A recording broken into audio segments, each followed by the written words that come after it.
Ce genre de défi, de challenge, ça te met l'argent à des années-lumière. T'as même plus envie d'en entendre parler. Donc là, c'est la partie un peu plus humaine. Si l'argent te dirige, forcément, ça devient un peu compliqué. Il y a beaucoup de personnes qui pensent que l'achat d'une maison, c'est un actif et non un passif. Qu'est-ce que tu penses de ça? Quelqu'un qui dit je paye déjà le moins de choses possible, toujours payer encore moins. Admettons que à la fin du mois, il me reste 100 euros. Qu'est-ce que tu me conseillerais de faire de ces 100 euros-là? Et j'ai un très bon ami, Ilyes, qui arrête pas de dire ne regrette jamais quelque chose qui t'a fait sourire. Beaucoup d'émotions de parler de ça. Ouais, et je lui dirai toujours pas, mais elle l'entendra.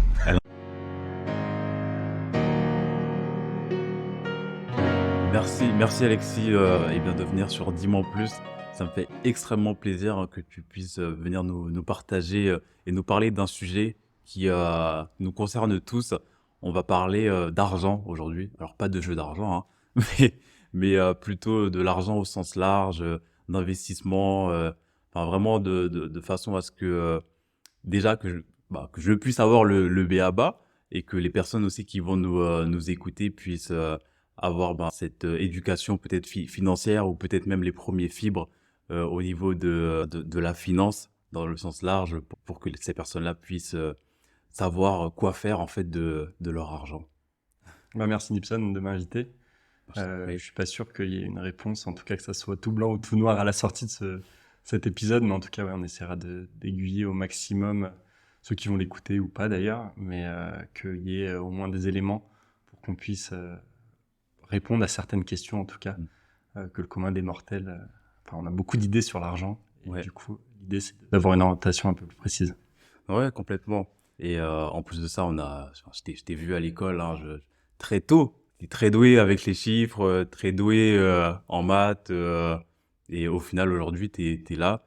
T'as même ta boîte d'investissement. Exactement. Et d'ailleurs, je voulais savoir comment t'as eu cet intérêt au niveau de la finance. Qu'est-ce qui a déclenché ça, en fait? Je vois très bien la question, et c'est marrant que tu me poses cette question, puisqu'on se connaît maintenant depuis très longtemps. Hein. C'était le CE2 quand tu es arrivé à l'école primaire et qu'on a commencé à se mettre à côté. Ouais. Après, au collège, on a eu Madame Laureau aussi en prof de maths, qui a été un élément un peu déclencheur de cette passion pour les maths, j'ai envie de dire. Mais en tout cas, j'ai pas mal de moments où je me rappelle de ces cours de maths, Madame Laureau et d'autres profs. Madame Le Breton aussi, hein, c'était qu'elle, mais on a eu des belles histoires. C'est plus un cauchemar pour moi parce que... Ouais, après, c'est vrai que tous ces cours de maths, Pythagore, Thalès, etc., tout le monde à la limite s'en moque aujourd'hui, on n'est pas là à calculer, etc. Sur les triangles, ou mettre au carré pour savoir la distance d'un côté ou autre.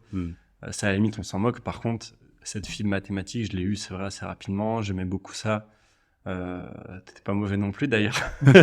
Même si c'était compliqué, t'étais pas mauvais. Et l'idée, c'est d'avoir trouvé un métier. J'aimais beaucoup les chiffres, et j'ai trouvé un métier, en tout cas, qui a été dans cette continuité. Quand j'ai arrêté les cours après le bac, j'ai déjà redoublé la seconde, j'étais pas forcément l'élève modèle. Je fais déménageur, j'ai fait conducteur de taxi, enfin VTC en l'occurrence pendant un an. On en a parlé tout à l'heure. L'idée, c'était surtout de me dire, j'ai mal vécu en gros ce moment où j'étais déménageur, je me suis fait pas mal insulter. D'aller au travail, c'était compliqué, la boule au ventre le matin, et je voulais absolument être manager, ou en tout cas avoir une équipe et diriger. Ça passait forcément par un bac+5, et quand j'ai regardé les diplômes, c'était soit de la vente, du management, de la gestion, et puis par extension, après un bachelor, le master a été en finance. Ouais, donc t'es pas directement tombé là-dedans. Enfin, c'est pas à la fin de ton bac que tu t'es dit, bon voilà, je vais me diriger là-dedans. T'as pris du temps pour te trouver, pour te connaître aussi, et pour finalement décider de te lancer là-dedans. Et d'ailleurs, est-ce que tu as eu une expérience peut-être personnelle, peut-être étant plus jeune, qui a fait qu'il fallait que tu te lances dans la finance? Mais je pense que ma réponse, ça va sonner un petit peu dans ton esprit, parce qu'on vient un peu du même milieu social tous les deux, donc on se connaît depuis petit. Je connais tes parents, tu connais ma mère, je connais ton frère et ta sœur, tu connais mon frère. Enfin, par extension, on a une vision assez large de la famille et d'où on vient. Et cette idée, en tout cas, quand je suis arrivé au lycée, donc j'étais au lycée Lacan à Sceaux, tout de suite, tu arrives dans un milieu où autour de toi, il y a quand même pas mal de thunes, quoi, tu le sens. Si t'as pas la doudoune Canada Goose, en tout cas notre génération, il y a 12-13 ans, c'était ça. T'étais pas forcément bien vu. Enfin, c'est un exemple un peu grossier que je fais, mais dans l'idée, c'était à peu près ça. Et donc l'idée c'était tout de suite se démarquer. Je n'ai pas pu le faire par les vêtements. Ma mère a fait ce qu'elle pouvait, mais j'ai pas pu le faire par les vêtements. Et donc l'idée c'était de se dire tiens, je vais être riche. Je vais être riche, mais qu'est-ce que ça veut dire je vais être riche? Ça veut pas forcément dire je vais avoir de l'argent. Pour avoir une richesse intellectuelle, en tout cas se démarquer par un peu plus de pouvoir sur certaines décisions. Ça peut être aussi par ce que tu fais en dehors de l'école, en dehors de ta vie professionnelle. Et l'idée c'était de se démarquer avant tout, avant de parler d'argent et d'argent sur le compte en banque. D'accord. Ça m'a amené du coup à me dépasser. Et un exemple, par exemple, que j'ai lié à la finance, c'est que mon compte en banque, j'ai voulu être indépendant financièrement très rapidement à 18 ans, parce que tu me demandais une anecdote. Et j'étais dans le rouge tout le temps, quoi. Il m'a fallu quelques années avant de pouvoir être un peu plus confortable. Et en fait, cette envie toujours d'être meilleur, j'allais chercher pas des investissements, mais j'essayais d'investir sur moi au maximum. Et c'est pour ça que tu as créé ta boîte, au final. Exactement. L'investissement sur soi, par rapport à ton milieu social, ce que tu as vu autour de toi également, et cette question que tout le monde se pose, comment devenir riche, comme tu l'as si bien dit, que ce soit spirituellement, mentalement, ou même dans son compte en banque aussi, hein, parce que de nos jours, quand tu n'as pas d'argent, tu vas nulle part. Comme on dit, c'est le nerf de la guerre. Moi, j'aime pas trop cette expression, mais c'est vrai qu'on est entouré d'une société où, effectivement, il faut de l'argent. Il faut de l'argent. Et pourquoi, justement, tu as créé cette entreprise? Pour quelles raisons tu n'as pas décidé de continuer peut-être à travailler pour une entreprise dans ce domaine-là? Est-ce que ça a un lien, justement, avec le fait de prendre un raccourci de façon à gagner plus, peut-être plus tard, ou... Enfin, voilà. Je vois très bien la question, elle peut être large comme assez stricte. C'est que dans mon cas, maintenant je le dis et je le pensais pas avant, le meilleur investissement c'est de miser sur soi-même. Tu peux pas mettre 10 euros par mois et espérer être millionnaire, ou en tout cas être indépendant et t'affranchir de toute contrainte. Si tu ne veux plus de contraintes, il faut que ça soit toi qui le produise pour pouvoir être autonome. Si tu dépends de quelque chose d'autre, d'une institution qui te paye tous les mois, ça devient tout de suite un peu plus compliqué. Après, c'est une phrase très bateau qui, dans les faits, est bien plus compliquée que ça, parce que la fibre entrepreneuriale, je ne l'avais pas du tout. C'est un ami, pendant une soirée, avec qui je montais la première société, d'ailleurs, parce qu'au début, on était associés à 3. Darius, je peux le citer, qui est encore un très bon ami, donc ça se passe, il n'y a aucun problème, en tout cas, pour évoquer son prénom, qui est très compétent, d'ailleurs, en droit des sociétés, si un jour vous avez une question, ou en fiscalité, ou en gestion de patrimoine, plutôt sur la partie juridique, ouais. On travaille ensemble encore aujourd'hui. Et du coup, dans la soirée, il me dit, donc j'étais en master spécialisé, je fais un premier master sur les marchés financiers, un deuxième master en gestion de patrimoine, et toute la partie juridique et fiscale, c'était pas du tout ma tasse de thé. Moi, il me fallait des chiffres, il me fallait des calculs de rentabilité, des espérances, des covariances, etc. Ça parlera aux matheux s'il y en a quelques-uns qui écoutent. Mais l'idée, c'était de se dire, Darius, quand il a dit ça dans la soirée, donc la soirée était un peu avancée, il dit de toute façon, Alexis, c'est un mot un peu grossier, mais c'est celui qu'on appellera en gros si on doit monter une boîte, parce que nous, on est tous de formation fiscale et juridique, et on sera assez embêtés, parce qu'on n'aura pas le profil financier, il nous manquera ça. Donc si on veut monter un cabinet en gestion de patrimoine, il nous faudra un Alexis. Ça a sonné un peu creux au début, hein, j'ai pas forcément rebondi là-dessus. Et puis quelques semaines après, on s'est appelé, et puis on a monté la boîte. Et de fil en aiguille, en fait, le fait d'être entrepreneur, j'ai fait plein d'erreurs, vraiment beaucoup de bêtises au début. Mais maintenant, aujourd'hui, je sais comment on monte une boîte, business plan, business model, il n'y a aucun problème. Je peux accompagner des gens, j'ai accompagné des créateurs d'entreprises à monter leur boîte, leur projet, même leur rentabilité, alors que j'y connaissais absolument rien. Et donc, l'idée aujourd'hui, c'est surtout de se dire qu'il faut miser sur soi-même. Quel meilleur investissement. On en a parlé un petit peu aussi.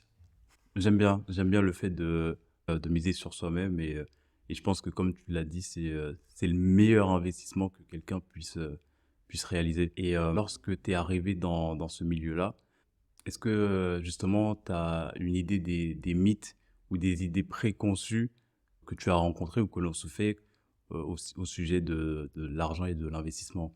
Ouais, il y en a beaucoup. Il y en a beaucoup, et celle qui me dérange le plus, parce que je vais plutôt dire celle qui me dérange plutôt que un mythe ou quelque chose un peu flou, etc. C'est ceux qui investissent en investissement locatif et qui disent que les loyers payent le crédit. Ouais. Ça, c'est une hérésie monumentale et phénoménale. Je sais pas quel mot employer, mais j'ai un ami la semaine dernière, par exemple, à Bordeaux, Thibaut de son prénom, qui est adorable, très très bon ami, hein, on parlait, on était en déplacement tous les deux. Et il me dit, bah, tiens, là, on va investir, avec sa femme, on va investir dans du locatif. Et ce locatif, il est super parce que les loyers payent le crédit. Et en fait, je lui dis, mais déjà, est-ce que tu as regardé la fiscalité? Est-ce que tu as regardé, si tu fais un LMNP, bon, c'est un peu plus technique, mais si tu veux avoir zéro fiscalité sur tes revenus, est-ce que tu as regardé les charges que tu allais engager? Il faut un expert comptable, tu as une taxe foncière, il y a d'autres charges d'entretien, s'il y a un dégât des eaux, qui c'est qui la prend? Si ton locataire il te paye plus, qu'est-ce qui se passe? On a un paquet de problèmes liés à cet investissement locatif. Tu peux pas juste dire c'est rentable. Sinon, dans ces cas-là, bah, toi et moi, on reste assis dans notre canapé, puis on se fait plein d'investissements locatifs. Un paquet de problèmes en fait à chiffrer au final. Exactement. Ouais. Parce que le problème, chaque élément, par exemple les micros là, du podcast, tu les as chiffrés dans ton budget. Demain, tu fais un investissement locatif, c'est pareil. Certes, c'est un bien immeuble, un bien immobilier, un lot dans un immeuble, un appartement du coup, qui va te générer des chiffres, mais tu as des charges en face. Et en fait, tout ce que tu vas voir de tes yeux, il faut le chiffrer. Ouais. Et le fait de chiffrer, dans fois, tu as des surprises parce que si tu chiffres mal, tu gères mal ton budget. On reviendra plus tard, mais pour moi, la gestion de budget, c'est primordial. Un budget mal géré, c'est un projet mal ficelé, quoi. Tu sais pas où tu vas. D'accord. Donc, pour toi, justement, l'investissement locatif, acheter un bien, le mettre en location, c'est pas la meilleure façon de générer de l'argent. J'ai pas dit ça. Je dis que c'était un mythe, en tout cas. C'est une idée qu'on a préconçue et que on se dit, par exemple, dans l'exemple, c'est acheter un appart à 100 000, les loyers vont être à 600 € par mois, le crédit, ça va être à peu près 650, la personne, elle se dit, j'ai que 50 à sortir de ma poche. Ouais. Sauf que non, tu as de la fiscalité si tu mets pas en place un certain plan, tu vas falloir que tu meubles avec de la vaisselle, avec un canapé, un lit, etc. Si tu le mets en location meublée, il y a tout un package à prendre en considération qui n'est pas pris en considération. C'est comme un budget, une entreprise demain, si elle investit, elle dit, je sais pas moi, je veux créer le prochain téléphone, le prochain smartphone.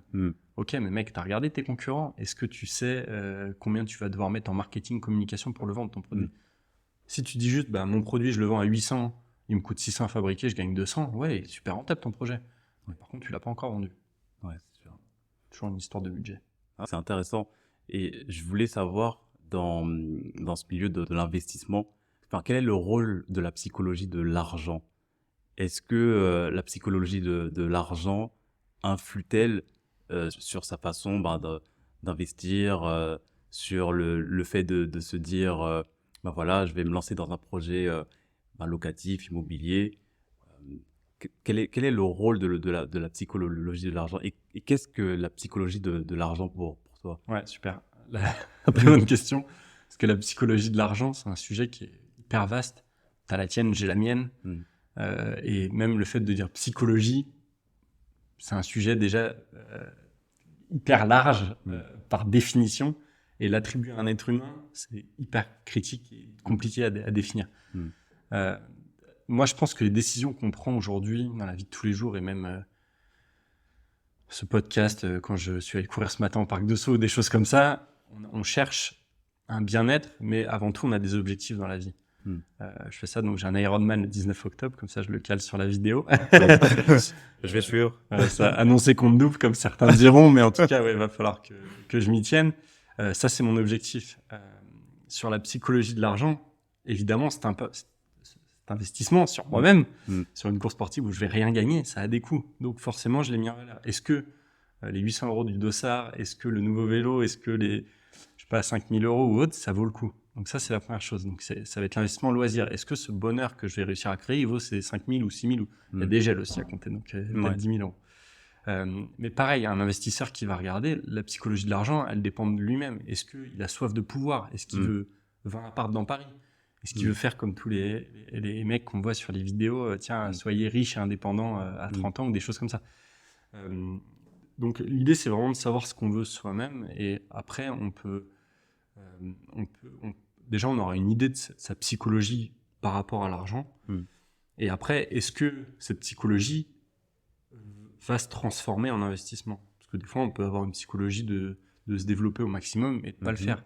Donc, en plus de la psychologie de l'argent, tu as la motivation de la personne physique derrière qui doit se manifester. Donc je pense que c'est vraiment propre à chacun et c'est lié surtout à ton envie. Soit tu veux te développer personnellement, soit tu veux développer tes lignes de compte en banque, soit tu veux avoir un patrimoine immobilier avec tous les problèmes que ça crée. Je pense que c'est vraiment propre à chacun. Moi, ma vision, c'est que tant que je suis dans le vert sur mon compte en banque, tant que mon budget, en tout cas annuel, est positif et que je suis à l'équilibre, tout va bien. Après, si ça doit passer par 1 million de patrimoine immobilier pour que ça me génère peut-être 50 000 euros par an, pour plus rien faire et faire que des Ironman 5 par an, par exemple, à la limite, je le prends, tu vois. Mais je pense que le tout, c'est de la gestion de budget et de pas être dans le rouge. Si t'es dans le rouge, t'es mort. D'accord. Et il faut pas être mort. Faut éviter d'être mort. Ça, ça peut être un débat spirituel pour certains. Mais complètement. Et est-ce que tu as peut-être une anecdote personnelle propre à toi ou propre à ton entourage où la psychologie de l'argent d'une personne ou de toi a joué un rôle important dans une décision financière? Ouais. Et d'ailleurs, assez incroyable maintenant que j'y réfléchis parce que ça me paraît insensé de le faire, c'est de payer du conseil. C'est-à-dire qu'aujourd'hui, dans ma boîte, je facture du conseil à mes clients. D'accord. Par contre, quand il a fallu que je fasse mon logo et faire toute une création marketing, enfin une création visuelle pour mon entreprise, quand on m'a demandé de payer, j'étais un peu surpris du prix de la prestation parce que à mes yeux, dans la mesure où je suis entrepreneur, je peux tout trouver sur Internet, je peux tout faire de moi-même. Donc j'étais un peu surpris du prix, mais en fait, évidemment, la personne, elle facture du conseil comme moi je facture du conseil à mes clients. Donc une fois qu'on a passé un peu le syndrome de l'imposteur, moi j'ai eu du mal au début à facturer à mes clients. Elle, c'est pareil, en fait, celle qui m'a fait le logo, qui est une très bonne amie en plus, et qui m'a fait mon logo et qui m'a fait toute la création visuelle. Quand elle m'a demandé la prestation de conseil pour un logo, je me suis dit, c'est un peu limite. Et j'ai réfléchi à 2 fois avant de le faire. Aujourd'hui, j'ai aucun regret et je comprends que toute sa matière grise qu'elle a déployée pour mettre en place ce logo, c'est son investissement sur elle-même. C'est ses études, c'est tout ce qu'elle a lu le week-end, c'est tout ce qu'elle fait sur sa tablette en création. Elle a fait un jeu de cartes avec des logos. Enfin, c'est toute cette expérience et cette matière fine qu'elle a. Et je pense qu'en France, j'ai souvent entendu qu'aux États-Unis, en Angleterre, ils facturaient. Le conseil était plus simplement accepté que nous en France, où on se dit que tout est gratuit, puisque tout nous fournit gratuitement. Oui, c'est vrai. Donc, en fait, aujourd'hui, quand tu vois une prestation, tu regardes pas uniquement le chiffre, le prix qu'il faut payer, mais tu regardes tout l'investissement qu'il y a eu, les coûts cachés forcément, qui font ce total-là. Et ça veut dire que tu arrives peut-être plus à comprendre certains tarifs que d'autres personnes ne comprennent pas parce qu'ils n'ont pas forcément cette logique-là de se dire que attends, derrière il y a les heures à apprendre tel ou tel domaine, les recherches de telle ou telle chose qui donnent ce tarif-là. Ouais, exactement. Ouais. Parce que du coup, moi, quand je propose une prestation de conseil à mes clients, aujourd'hui, quand je demande 1005 ou 2000 ou autre, des fois, ça va être juste un conseil, un changement de clause bénéficiaire sur un contrat d'assurance vie ou quelque chose comme ça, ou un démembrement nue propriété usufruit au niveau d'un appartement. C'est une ligne. Je peux l'écrire sur une ligne, sur un PowerPoint ou un Word. Ça prendra pas plus de temps. Mais par contre, le gain que ça va faire au client va être d'une part énorme, et de deux, il y a eu du vécu derrière. C'est-à-dire que si ce conseil est donné, et pas un autre, j'aurais pu donner un autre beaucoup plus compliqué, beaucoup plus long, etc. Mais c'est peut-être pas forcément le plus pertinent à l'instant T. Donc ouais, c'est vraiment toute l'expérience de la personne qui va donner le conseil qui est inenvisageable à mes yeux, parce que quand j'achète un peu de Nutella, c'est un peu de Nutella. Je paye 7 €, 8 €. Par contre, il y a de la je sais même pas combien ça coûte, j'en mange jamais, mais il y a toute la R&D, il y a de la recherche et développement sur ça. Et chaque produit, en fait, qu'on prenne un iPhone, packaging, voilà, c'est ça. Il y a tout un environnement autour, et ça, quand on fait de la gestion de budget, je m'en rends de plus en plus compte, quoi. Et la qualité humaine, la prestation humaine, en tout cas la création de contenu et du visuel, c'est quelque chose qui, à mes yeux, ne vaut rien, ne valait rien. Mais aujourd'hui, c'est primordial parce que un logo il soit vert ou bleu, l'impact, il est monstre. Voilà, c'est ça. Il va peut-être pas être tout de suite palpable, exactement. Par contre, en fait, pour le client, ça va l'être. Ouais, complètement. C'est ça qui est assez intéressant dans toute cette approche un peu immatérielle. Et par rapport à ce sujet, j'ai une question que je voulais vraiment te poser. Dans la Bible, il est dit qu'on ne peut pas avoir 2 maîtres. Dieu et l'argent. C'est dans Matthieu 6, en fait, je vais te lire le Ok. verset. Personne ne peut servir deux maîtres, en effet, ou bien il détestera l'un et il aimera l'autre, ou bien il sera fidèle à l'un et il méprisera l'autre. Vous ne pouvez pas servir à la fois Dieu et l'argent. Alors, je sais que tu n'es pas forcément croyant, mais on a déjà parlé de ces sujets-là. Mais comment tu interprètes cette idée? Tu vois, merci, je pense que c'est la première fois que j'ai un verset en entier. Verset, on dit, c'est ça? Ouais. Ouais, verset. Première fois que j'ai un verset en entier. Euh, c'est une bonne question parce que la religion, je pense, même si bon, t'as mon point de vue, enfin, c'est Mm. même pas forcément un point de vue parce que j'en ai pas, enfin, je suis assez déconnecté de tout ça. Euh, c'est hyper intéressant parce que la religion est quand même liée à l'humain avant tout. Ça a été écrit il y a des centaines d'années. L'idée, en tout cas, de l'histoire d'un seul maître, ça, je peux être en accord avec ça parce que la religion, elle va dicter plutôt l'humain, le caractère humain, savoir ce qu'on a comme feeling, de ce que j'en connais. Hein. Oui, Évidemment, bien je sûr. parle avec mes mots Ouais. et mes termes. J'espère que je ne vais choquer personne. Ouais. Mais l'idée, c'est que l'humain, donc la religion, c'est plutôt par l'humain, alors que l'argent, ça va être lié à des chiffres, à des décisions, à de la rentabilité et à des espérances.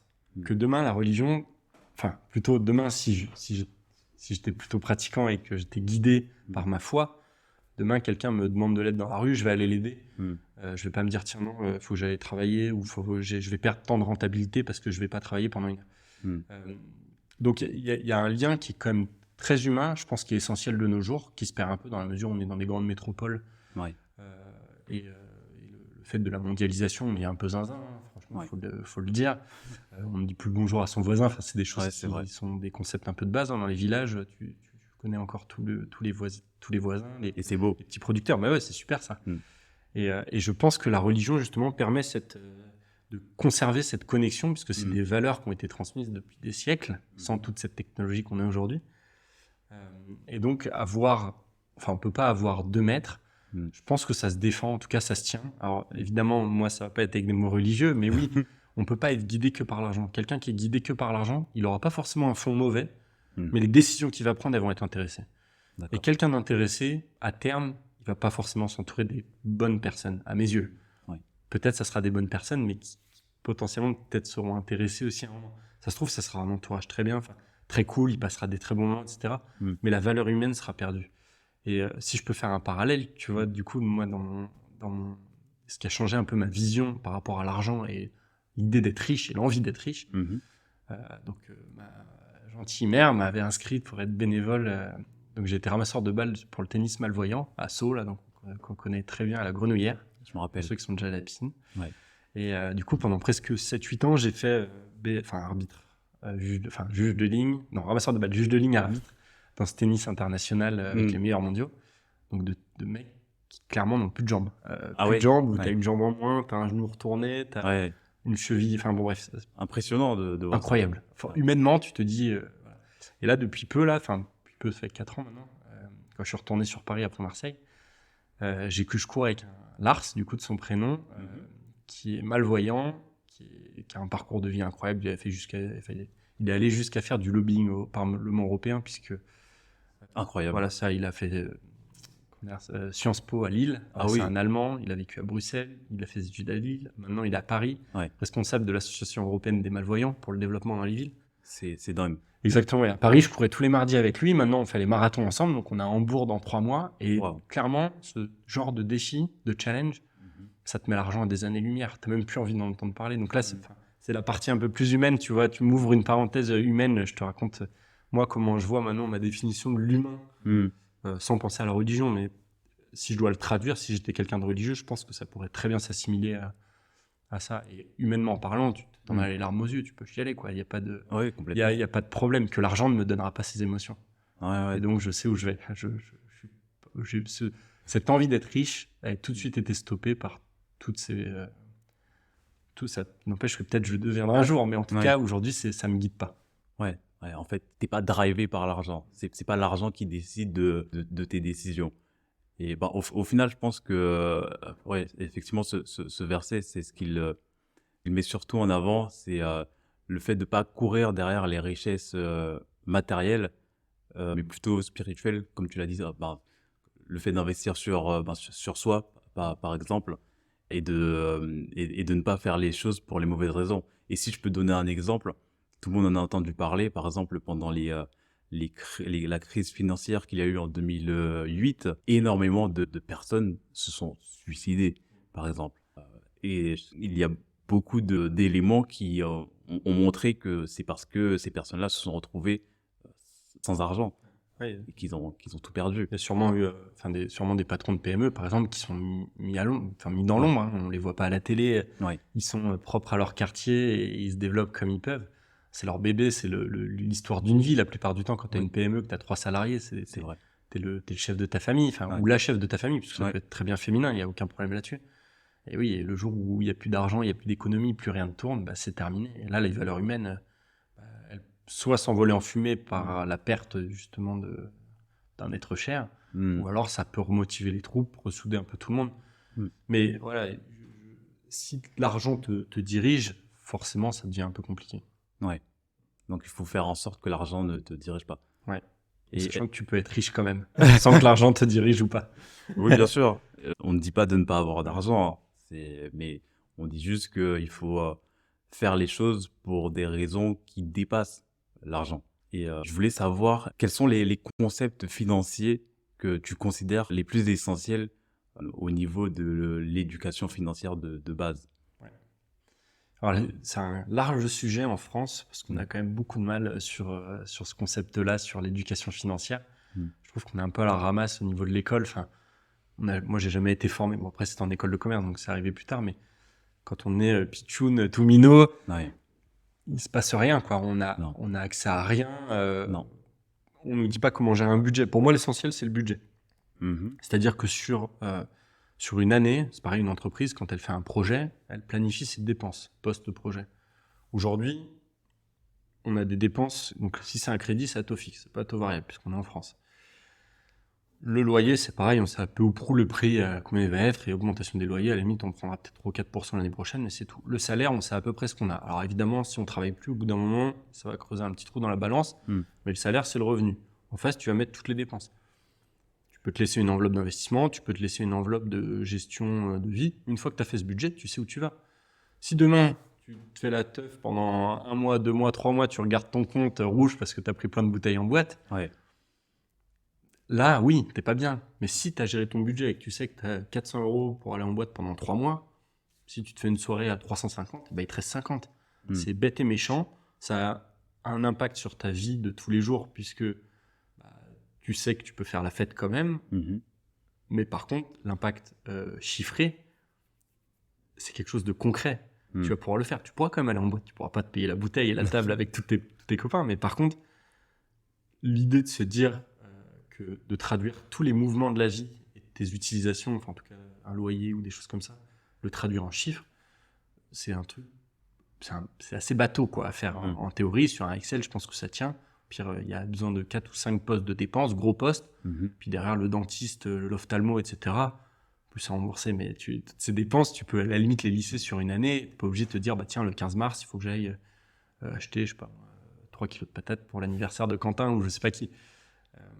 Donc voilà, mais oui, au moins avoir des gros postes de budget, de dépenses, je pense que c'est la première chose pour gérer efficacement. Et en plus, derrière, si tu as un abonnement téléphonique qui est trop cher ou une ligne, ou etc., le fait de l'avoir dans son petit tableau Excel, ou de l'avoir au moins dans ton inconscient, tu sais que le marché est moins cher, tu y vas. Quoi. Netflix que tu payes à 12 € pour 2, alors que ton ex, elle n'utilise plus le compte parce que Netflix, ils ont routé pour que ton IP, ça soit au même endroit. Enfin, ils ont trouvé une solution.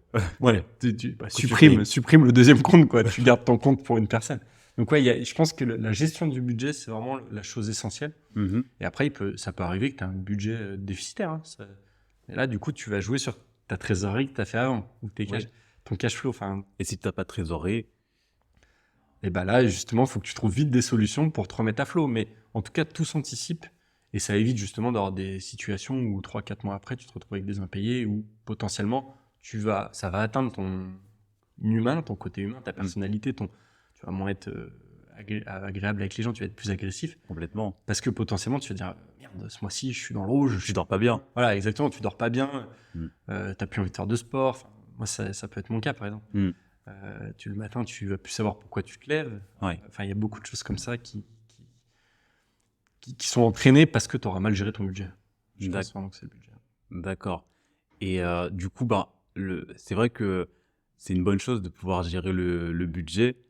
Après, on n'est pas tous exigeants à ce niveau-là.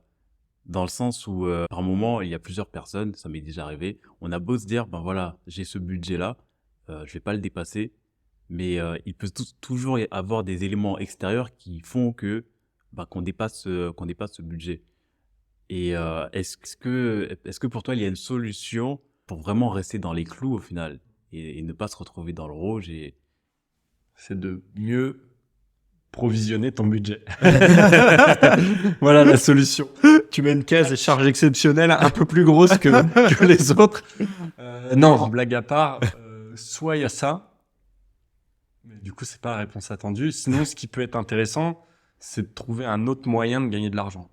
D'accord. Parce qu'en général, on pense que cette case est bloquée. On pense que cette case, on la renégocie tous les 2 ans auprès de son patron. Oui. Jusqu'à preuve du contraire, on n'est pas obligé d'être rémunéré que par le salaire d'une entreprise. On peut aussi faire une auto-entreprise. Aujourd'hui, il y a tellement de démarches qui sont mises en place depuis que Macron est arrivé au gouvernement. Je fais surtout pas de propagande. Ah oui. Je peux pas forcément voter pour lui en plus. Mais l'idée, c'est de se dire... et je vais pas voter à droite non plus. Bref. petit point politique dans le podcast, pardon. Ça arrive. On va rester sur les chiffres et la finance. Mais oui, et l'idée, c'est que du coup, Macron a mis en place un système, donc l'auto-entrepreneuriat, qui est un statut un peu spécial. C'est pas sous forme de société, donc ça a beaucoup moins de contraintes. Pour la comptabilité, ça peut être tenu sur un fichier Excel. Les charges, elles sont au pourcentage du chiffre d'affaires, donc comme ça, c'est clair, net et précis. Évidemment, une activité de restauration ne sera pas idéale puisqu'il y a beaucoup de charges. Donc le résultat, il peut être plus faible, en tout cas en net. Bon bref, je passe ce détail. Mais dans l'idée, il y a des statuts qui existent aujourd'hui où si tu te sens bon dans quelque chose, tu peux le vendre. D'accord. Ça peut être, je sais pas moi... Et on est tous bons dans quelque chose. On est tous bons dans quelque chose. Voilà, c'est ça. En fait, quand je vois que dans des pays du tiers-monde, tu m'excuseras, mais dans la rue, je pense qu'il y en a qui travaillent au black ou même... Bah oui. Voilà, enfin, des petits boui-boui, des commerces. Bien sûr. Un marchand de crêpes. En Bretagne, tu vas voir un marchand de crêpes. Le mec, c'est peut-être son comptable qui gère tous les chiffres derrière. Lui, par contre, il fait des belles crêpes. Et ben, vas-y, go. Tu vois, monte ton business. Si tu as un peu de temps, ou te former, tu te formes à quelque chose. Tu sais pas quoi faire, ou t'aimes bien le podcast, tu vas te former à monter des vidéos, par exemple, tu vois. Complètement. Alors, évidemment, ça demande un investissement. C'est-à-dire qu'en plus de ton 35 heures, le samedi et le dimanche, il va falloir que tu fasses un peu d'heures. Ah oui. Certes, mais tu as une solution. Et au bout d'un moment, la vie, enfin, faut savoir ce qu'on veut dans la vie. Si tu peux vivre avec le SMIC, c'est pas fun, mais tu peux vivre. Tu peux aller en banlieue, te faire 2 heures de RER, aller travailler à Paris, et puis rentrer chez toi, tu as fait 4 heures dans les transports. C'est pas hyper cool, mais en tout cas, financièrement, tu tiens dans la route. Tu es obligé de t'acheter les dernières Nike, tu peux aller t'acheter les Domios. Enfin, c'est tout ça. Si tu veux plus, si ton budget il est plus dans le rouge, c'est que tu es allé un peu plus haut que ton niveau de vie, ou alors tes revenus sont pas importants. Tu as 2 facettes à gérer, enfin deux petits paramètres, et donc il y a vraiment tous les moyens aujourd'hui possibles pour s'en sortir. Ouais. À mes yeux. Ouais, et on parle pas, par exemple des familles qui sont dans des situations compliquées, aussi qui ont des budgets à respecter et qui parfois n'ont pas le temps. Parce que, comme tu l'as dit, ce que j'entends, c'est qu'il faut surtout diversifier ses sources de revenus et dans l'idéal, en avoir plusieurs, enchaîner les petits boulots. Mais il faut aussi avoir le temps. Mais quand on n'a pas le temps, par exemple, comment on peut s'en sortir? Là, c'est technique. Mais je pense que nos mamans étaient les meilleures en gestion de budget, tu vois. C'est vrai. Tu peux dire ce que tu veux, mais Ouais. je pense que même, tu vois, des familles qui sont arrivées, bon, toi t'en viens, tu vois, mais qui sont arrivées avec des enfants dans le panier, sous le bras, et puis let's go, on arrive en France. Ces familles-là, en gestion de budget, elles ont dû être monstrueuses parce que tu as des charges que tu connais pas. C'est des nouveaux loyers, c'est des nouveaux prix. Tu sais pas où vont être tes revenus, donc t'arrives, t'as que des dépenses et tu te les prends de plein fouet. Derrière, il faut que tu sois vraiment solide pour la gestion. Donc, c'est pour ça que nos parents, enfin, en tout cas, je pense on peut les respecter parce qu'ils devaient avoir une gestion de budget terrible. Complètement. Aujourd'hui aussi, on est un peu envahi par tout ce qui est les réseaux sociaux, la mode, etc. qui fait un peu mal. Je vois, on a des ordis tous les deux qui valent plus de 1 000 euros, tu vois. Ouais. Est-ce qu'on en a besoin pour faire du Word et du Excel? Mais c'est joli, c'est Mac, il y a une petite pomme et tout. Puis dans le train, tout le monde nous regarde en disant, oh, celui-là, il a réussi. On a investi sur nous aussi. Exactement, non, mais je suis d'accord avec toi Ouais. là-dessus. Après, sur les budgets très serrés des familles, c'est comme on disait, hein, gestion de budget. Après, c'est sûr que quand il y a peut-être des enfants qui arrivent, beaucoup d'enfants, toujours un peu complexe. Honnêtement, c'est un sujet qui est plus social pour moi. Enfin, là, on va rentrer vraiment dans du social. Ouais. Honnêtement, j'ai pas la solution. Mm. C'est vrai qu'une mère de famille au foyer ou un père au foyer, parce que ça existe aussi, qui doit augmenter ses sources de revenus, ça peut devenir tout de suite très compliqué. Après, ça peut être... j'en ai aucune idée à dire. Non, mais Je pense que c'est une belle ouverture d'esprit qu'il faudrait avoir. Enfin, c'est limite une question auquel on pourrait se pencher pendant des heures et réfléchir pendant des heures parce qu'il y aurait beaucoup de choses à dire, que ce soit des aides gouvernementales oui, pour des aides et des soutiens, complètement. ou même voir les charges, carrément regarder les charges d'une famille. Quelqu'un qui dit je paye déjà le moins de choses possible, peut toujours payer encore moins. Après, évidemment, ça va être plutôt un point de vue capitalistique et je suis pas forcément très fan. Mais j'aime beaucoup ta réponse parce que c'est vrai que nos mamans, nos pères, c'est les meilleurs. Ils sont pas DRH. Hein. Ah oui, non, pas du tout. Ou directeur DAF, directeur administratif financier. Mais c'est drôle parce que je me suis toujours dit, j'aimerais tellement savoir. Enfin, c'était avant, il y a plusieurs années, je me disais, j'aimerais tellement savoir économiser comme mes parents parce que bon, j'ai 2 frères et sœurs et forcément, t'as des bouches à nourrir et en tant que parent, tu dois faire des choix. Et eux, effectivement, ils les faisaient, ils arrivaient à... C'était drastique. Non, on ne manquait de rien, vraiment. On n'a jamais manqué de rien et on a toujours pu aller en vacances. Merci à eux. Et c'est dingue la façon dont ils ont eu cette rigueur, en fait, de respecter les budgets, de réussir à mettre de l'argent de côté et de faire en sorte qu'on puisse avoir une bonne éducation et qu'on puisse aussi aller plus loin qu'eux. Ce qui était surtout leur objectif. Leur bel investissement. J'espère. Ouais, par contre, c'est vrai que tu venais souvent de Royan, toi. Moi, j'allais Oui. plus haut en Bretagne. Oui. Je me rappelle que Tu te rappelles que j'allais c'était souvent là-bas. Ouais, c'est vrai. Non, Ouais. mais- Et puis c'est grâce aux connexions aussi qu'ils se sont fait parce que on n'avance pas tout seul. Je pense qu'on trouve toujours des personnes aussi qui sont là pour nous aider. Il suffit d'être ouvert et d'être sympa aussi et d'être dans ce principe aussi. Voilà, tu aides sans forcément attendre en retour. Et au final, la vie fait que il y a des gens que tu rencontres qui sont autour de toi, qui vont être autour de toi et qui vont aussi t'accompagner et qui vont pouvoir t'aider à te sortir peut-être d'une situation. Donc, oui, je pense que c'est... Ouais, je vais rebondir là sur ce que tu as dit, justement, sur tendre la main un petit peu et aider l'autre. Donc, je fais du billard à un bon niveau, que tu sais très bien. Ça fait toujours rire d'en parler. Et au billard, justement, j'ai rencontré des humains plutôt fantastiques parce que chacun, bon, la moyenne d'âge, c'est peut-être 55 ou 60 ans hein, au niveau de la fédération, donc on est quand même sur un point de vue assez ancien.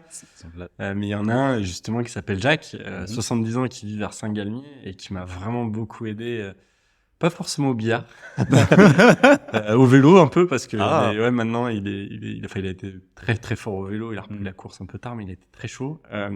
Et c'était marrant parce que cet homme-là qui m'a montré une partie du billard, enfin bref, l'artistique, c'est une facette un peu spéciale et un peu différente. Mais par contre, dans l'humain, c'est-à-dire que quand on y allait, déjà on parlait pas billard toute la journée comme certains font, comme les passionnés. Triathlon, ils aiment beaucoup parler de leur vélo, de la course à pied, des performances, de la natation, etc. Au billard, c'est fantastique parce qu'ils parlent que de ça, mec. Et donc là, passionné. Ouais, ça. Et donc lui, il me parlait plutôt, bah tiens, Alexis, qu'est-ce que t'as fait? T'en es où dans tes études, etc. Et là, il avait 72, je pense, quelque chose comme ça, 72 ans. Donc quand même, on n'est pas sur un bébé sorti d'école de commerce. Et avec toute son expérience, plusieurs fois, donc j'ai été défrayé par mon club et plusieurs fois, il m'a invité au resto. Donc on était à Florange dans l'Est industriel, pas très beau du tout, et il me dit bah tiens on va au resto machin on y va. Et du coup il me paye à la fin, il paye la note. Et plusieurs fois au bout d'un moment je lui dis mais tu sais Jackie t'es pas obligé de payer puisque je défrayé par mon club et il me dit t'inquiète pas moi ça me fait plaisir et le jour où tu auras les moyens de le faire tu le feras à quelqu'un d'autre. C'est beau. Et du coup voilà cette phrase est très simple Mais par contre, elle a raisonné, alors pas tout de suite, hein. Il a fallu quelques mois, années avant de m'en rendre compte. Puis je l'ai emmené au kebab en plus une fois, donc il n'a pas forcément kiffé. Mais par contre, elle a bien résonné en moi et l'idée, c'était vraiment la transmission, quoi. C'est qu'on est de passage sur Terre. Ouais. Par contre, ce qu'on va donner, ça va rester. Enfin, si on le donne et que chaque personne le transmet, ça va rester. Et ça, par exemple, pour des familles, quand tu vois ta mère, ton père, ma mère, je pense que ne pouvais pas donner plus, quoi. On est allé sur un maximum de donations. Complètement. C'était pas de l'argent, par contre, c'était une valeur émotionnelle et sentimentale qui est incroyable. Et je n'ai jamais dit à ma mère, tu vois, mais j'en ai les larmes. Enfin, ça me fait beaucoup de sentiments, j'ai beaucoup d'émotions de parler de ça. Et je lui dirai toujours pas, mais elle l'entendra. Elle l'entendra. Je pense qu'elle l'entendra. Mais en parlant de transmission, parce que tu donnes aussi des cours à des étudiants en master, ce que je voudrais savoir, c'est comment tu arrives à transmettre tes connaissances au niveau de la finance, que ce soit à tes étudiants ou bien à tes clients, sans que ça soit difficile pour eux, en fait, à avaler. C'est une bonne question. Les étudiants, je veux les mettre sous l'eau. Ça, c'est indéniable. Et s'ils entendent, j'espère que vous en êtes conscients. Mais l'idée, c'est d'avoir le plus de données techniques à l'instant T. Tu me parlais de The Big Short tout à l'heure. Ce film, tu peux le voir 100 fois. Tu auras toujours des éléments techniques à apprendre. Parce qu'en plus, il faudra que tu regardes sur Internet comment ça s'est passé pour comprendre ce mot dans cette phrase, même si tu as compris toutes les phrases d'avant. Bref. Et tu peux le voir plein de fois. Tu comprendras toujours d'autres choses différentes. Les étudiants, c'est pareil. Plus j'ai 15 heures ou 20 heures, ça dépend les modules, 25 heures, plus je vais leur mettre de technique dans la tête, plus ils vont le noter. Enfin, j'espère qu'ils le notent en tout cas. Et l'idée, toute la technique qui est envoyée, c'est que quand ils vont être chez eux, quand ils vont travailler le cours, ils vont passer par les stades plus bas de la pyramide pour venir atteindre ce niveau dur. J'avais une prof au lycée qui m'avait dit, en gros, je lui ai dit, ouais, j'aime bien la finance, etc. Elle m'a dit, écoute BFM Business. Ok. Tu vas pas tout comprendre, mais écoute. Aujourd'hui, c'est bateau, hein, ça reste des grandes discussions économiques, théoriques, etc. Enfin, c'est bateau. C'est des spécialistes qui viennent, mais c'est assez tout simple à écouter maintenant. À l'époque, je ne comprenais rien. Par contre, le fait d'avoir écouté, de temps en temps, hop, ils te lâchent des petites billes, hop, parce que pourquoi il y a de l'inflation, parce que les matières premières, et donc tu arrives à comprendre, et par ta déduction, au bout d'un moment, le cerveau, il arrive à s'y faire. Tu comprends tout le jargon, il n'y a aucun problème. Et le but, c'est j'essaye de faire pareil. Dans le milieu professionnel, pendant 40 ans, ils vont être bombardés de questions techniques par des managers, etc. Si tu leur mets pas, si t'as pas de la technique tout de suite, je mets des bases quand même. Quand on me pose des questions, je réponds quand même pour faire les fondations quand même. Mais si je fais que des fondations, on va y passer des heures et des heures, ça va servir à rien. Par contre, si je t'envoie de la technique, tu vas le noter, tu vas essayer de comprendre pourquoi on en est arrivé là. Si tu comprends pas, tu vas me poser la question et je vais te donner le chemin logique. Mais je vais pas passer des heures à te réexpliquer des contextes économiques, etc., des théories. L'idée, c'est vraiment de comprendre la finalité et de se poser les bonnes questions de comment on en est arrivé là. D'accord. Et pour tes clients, parce que j'imagine que tes clients, c'est pas tous des spécialistes de la finance. Et j'imagine que certains d'entre eux souhaitent comprendre ce milieu qui peut paraître impressionnant. Est-ce que tu as une autre approche envers eux? Ou tu leur dis aussi d'écouter BFM Business? Alors l'approche, c'est la même. Je veux les mettre sous l'eau.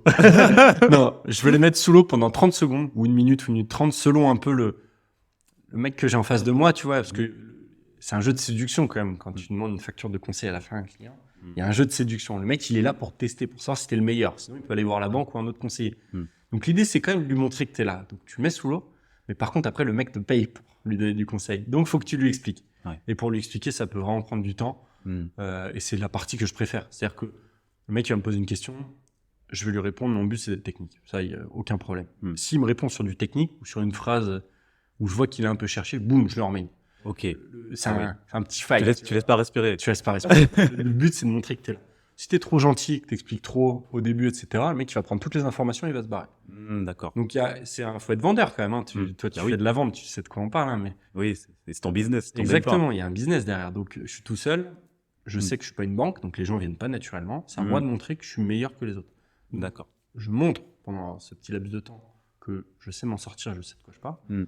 Par contre, après, j'ouvre les vannes, pose-moi toutes les questions que tu veux, je serai là pour y répondre.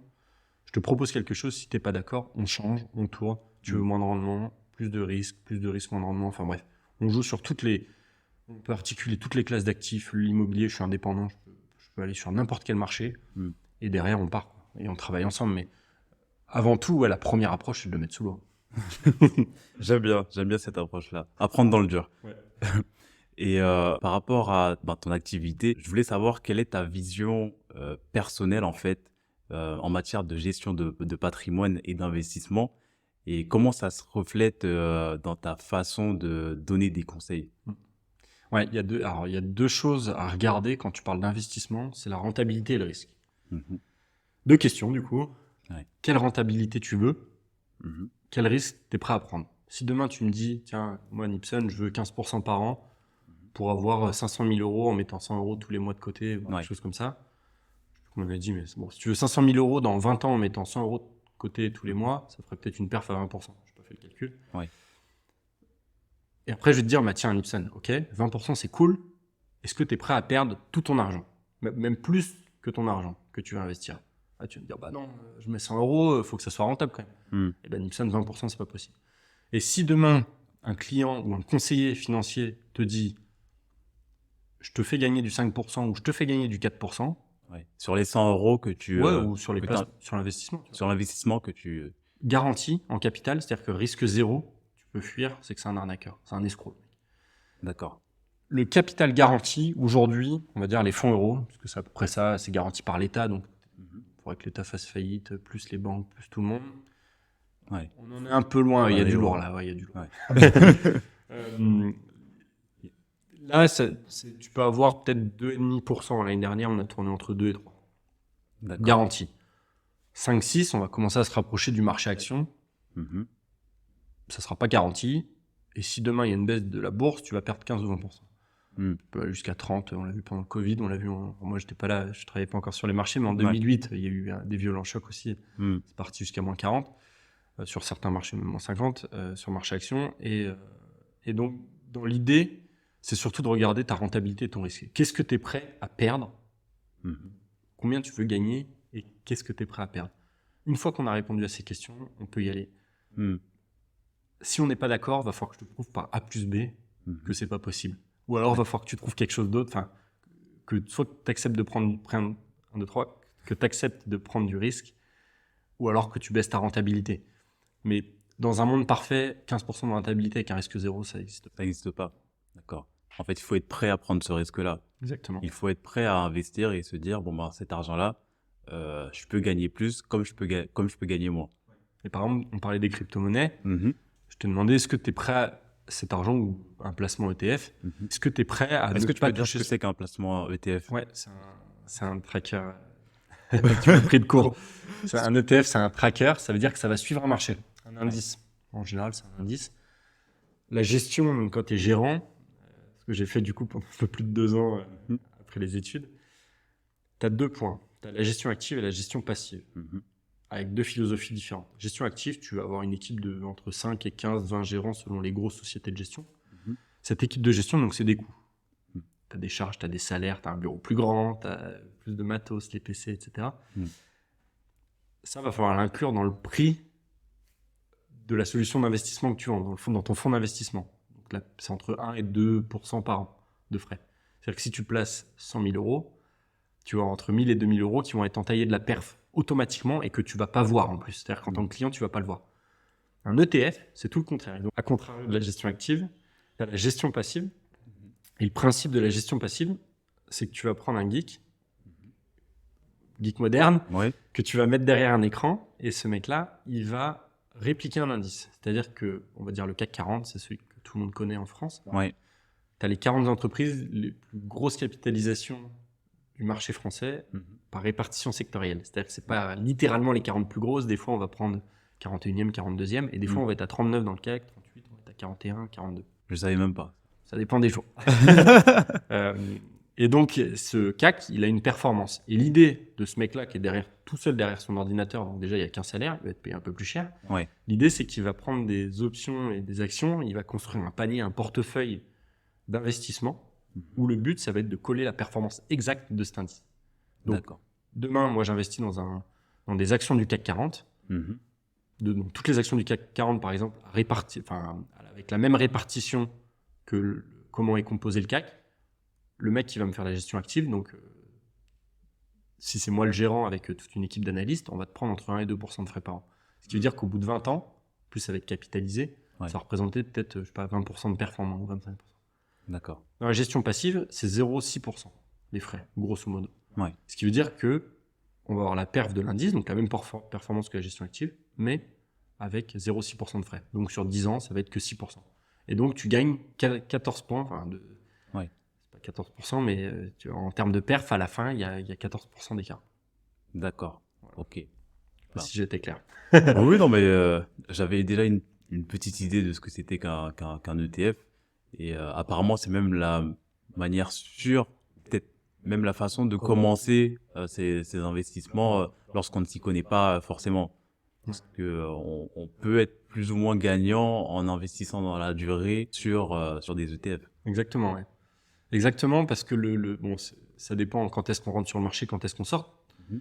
Mais je pense que ta pensée, c'était de mettre par exemple un certain montant tous les mois Oui, sur un ETF. oui, On a les frais minimums et on a la performance du marché. On suit le marché. Donc, bon an, mal an, c'est à peu près ce que veut faire le gérant de la gestion active, sauf que le mec, il va te prendre des frais énormes. Pour un investisseur qui n'y connaît rien, qui veut juste se faire plaisir, en tout cas développer son patrimoine, on peut le dire un peu plus professionnellement parlant, le fait d'aller sur des ETF et de prendre la performance du marché, il part du principe que le gérant, sur 20 ans, 30 ans, il n'arrivera pas à compenser le prix des frais. ouais, d'accord. Et c'est pour ça que la gestion active, sur 2 ans, 3 ans, 4 ans, ça peut être intéressant. Mhm. Mais sur 40 ans, les frais, ils vont t'entamer toute la perf. D'accord. Donc l'idée, c'est vraiment d'aller sur... le plus intéressant, si tu ne suis rien, c'est la gestion passive. Après, si tu peux suivre, la gestion active, elle est cool parce que en fonction de comment elle se comporte l'économie, par exemple, je te donnais l'exemple de la cocotte tout à l'heure, mais Ouais. plus on va être en surchauffe, Mhm. ça va bouillir dans tous les sens, Ouais. ça va avoir la pression à fond, potentiellement une crise. Ouais. Et ben dans ces cas-là, en gestion active, on va réduire la voilure et on va se mettre liquide. C'est-à-dire qu'on va garder le cash dans les poches, on va investir par exemple 40% sur le marché, quitte à prendre moins de performance, mais on a de l'argent dans les poches. Et demain, s'il y a une baisse, on remet le levier, on y va à fond et on va chercher la perf. Mais par contre, pour faire ce type d'investissement-là, il faut avoir une connaissance. Il faut être entouré peut-être de personnes qui ont cette vision future des cours de marché pour savoir à quel moment il est intéressant d'investir plus ou d'investir moins. Et tout le monde n'a pas cette connaissance-là. Ça, c'est vrai. Et c'est pour ça que les factures du conseil. Non, c'est aussi pour ça, ouais, t'as raison là-dessus. T'as raison là-dessus. Mais si je veux le faire dans ma chambre, et si au départ je veux pas aller voir un professionnel parce que je n'ai pas l'argent pour financer, que je veux faire ça dans ma chambre, comment je fais? Tu fais sur des ETF en gestion passive. Tu réponds à la question là. Ce que je Ouais, fais. exactement, ouais. Enfin, c'est ce que je fais. Ce que plusieurs personnes aussi. Que plusieurs personnes font, ouais. Tu restes sur tes ETF. D'accord. C'est parce que c'est le meilleur compromis. Tu as accès au marché, tu as accès à une performance de marché pure. Mhm. Et ce qui coûte cher aujourd'hui, c'est les frais. Sur un investissement 20, 30 ans, 40 ans, les frais, ils te découpent. Honnêtement, tu vas vraiment payer cher sur la gestion financière en gestion active. Mhm. Parce que 2% de la perf, c'est énorme. Parce qu'en plus, si le marché fait moins 20, tu as Ouais. les frais à 2%. Ouais. Donc tu fais moins 22, grosso modo. Donc vraiment, la gestion passive, en tout cas les trackers, c'est vraiment la solution, pas miracle, mais en tout cas, si tu veux passer 1 minute par semaine à checker tes cours, tu le fais. Et pars du principe aussi que cet argent peut faire moins. D'accord. Et en tant que professionnel dans la finance, je pense que tu as une vision qui est plutôt large et je pense que ta vision ne s'arrête pas à la fin de cette journée. Au niveau de l'évolution du marché financier et dans le domaine de gestion de patrimoine. Quelle est justement cette vision future que tu as de ces deux domaines-là?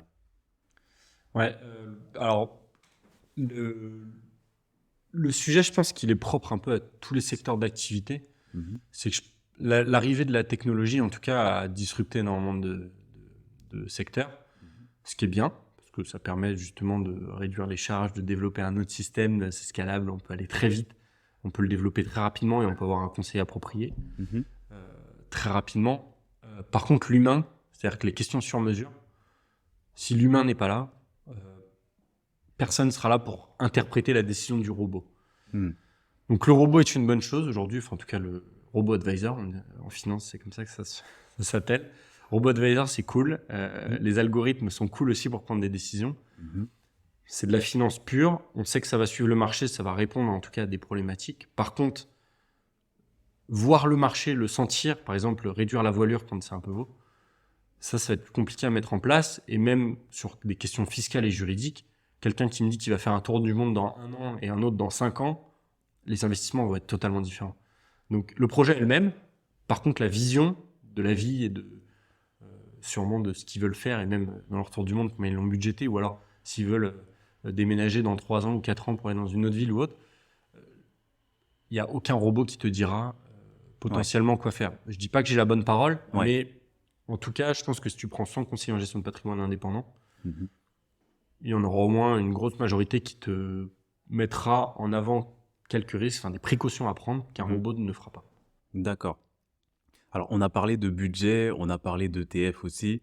Je voulais savoir, admettons que à la fin du mois, il me reste 100 euros. Toi, en tant que spécialiste, je te présente plus, hein. Qu'est-ce que tu me conseillerais de faire de ces 100 euros-là si je veux investir, si je veux commencer?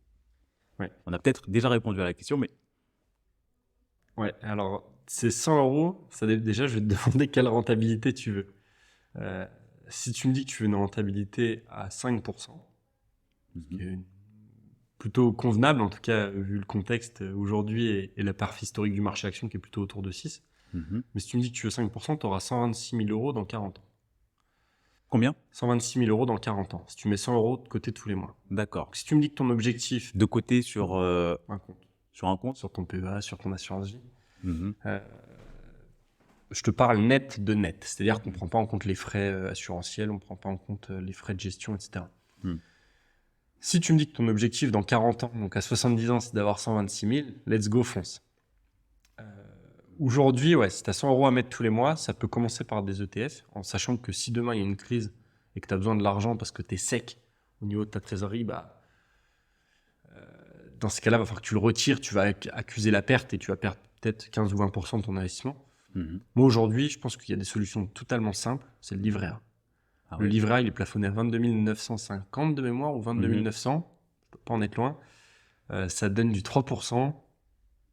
À la fin de chaque année, tu sais que tu vas les avoir, tes 3%, ça va pas bouger. En tout cas, c'est aujourd'hui ce qu'on a. Pour les personnes les plus modestes, il y a le LEP. Il faut qu'elles arrivent à mettre jusqu'à 7 000 euros. Je crois que c'est le plafond. Il est monté à 10 000, ils vont le diminuer. Ou ils vont baisser la perf. Enfin bon, bref. Le LEP est redonné du 6% là, à hauteur de 10 000 euros là, sur 2023.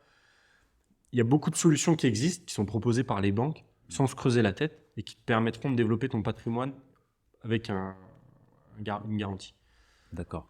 3% du livret A aussi, qu'il faut le comparer entre le brut et le net. 3%, c'est net.